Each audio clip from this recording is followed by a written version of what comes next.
Hello बच्चों, आइए इस प्रश्न को पढ़ते हैं। गोली दर्पण के ध्रुव से फोकस तक की दूरी को उस दर्पण की खाली स्थान कहते हैं। आइए इस प्रश्न की मुख्य उदाहरण की चर्चा करें। तो गोली दर्पण के लिए जो उसका फोकस होता है वह निर्धारित होता है ध्रुव के पास वाली किरणों के लिए।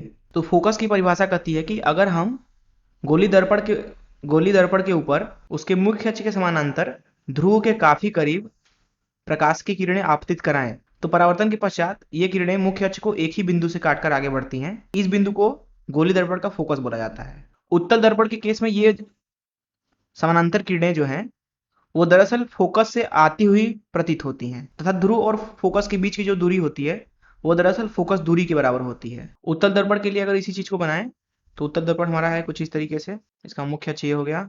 तो ध्रुव के पास अगर समानांतर किरणें हम आपतित कराएं तो ये मुख्य अक्ष पर किसी एक बिंदु से आती हुई प्रतीत होती हैं परावर्तन के पश्चात।